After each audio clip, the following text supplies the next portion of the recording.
Team USA crushed Spain 101-72 to win their sixth consecutive gold medal.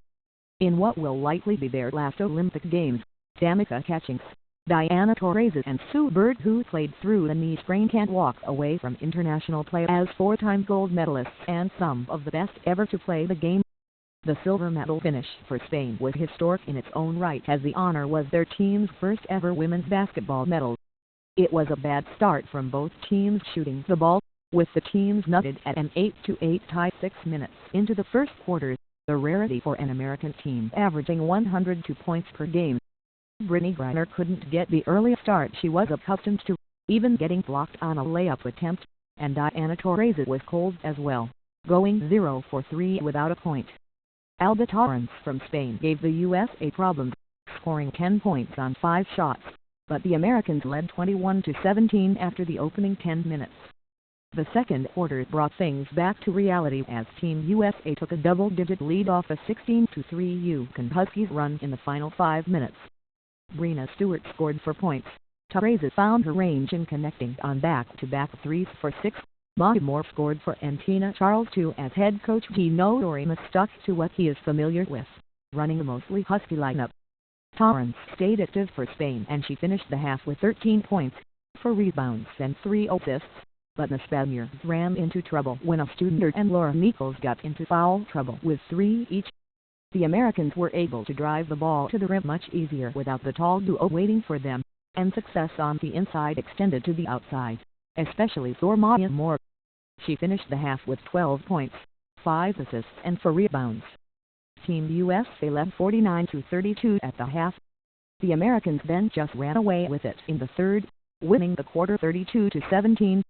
Lindsay Whalen had her best game in Rio, finishing with 17 points, 6 assists and 4 rebounds, 6 points of which came in the third quarter.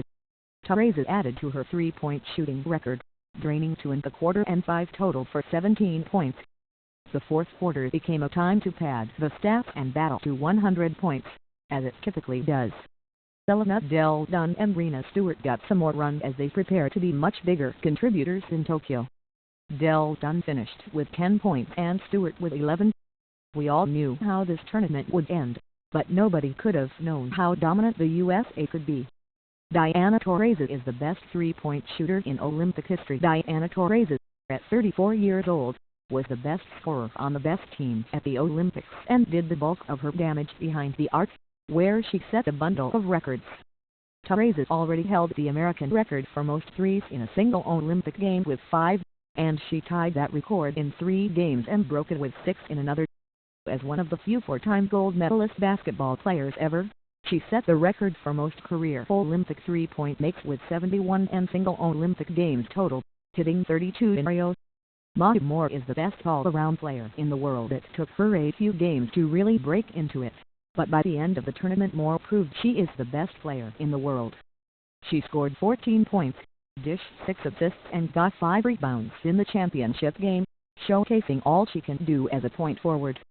Throughout the games in Rio, Moore averaged 11.7 points, 5.7 rebounds and 4 assists.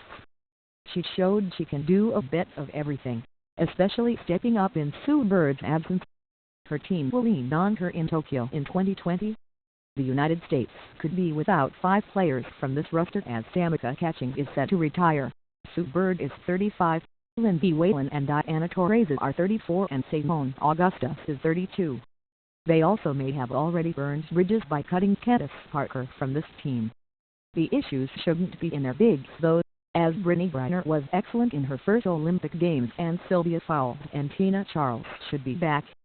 The dilemma will be in replacing the guards, all of whom may be gone by the 2020 Games in Tokyo. Addisy Sims and Jewel Lloyd are a pair of budding stars who played well for the select team, and they'll certainly compete for spots on the team.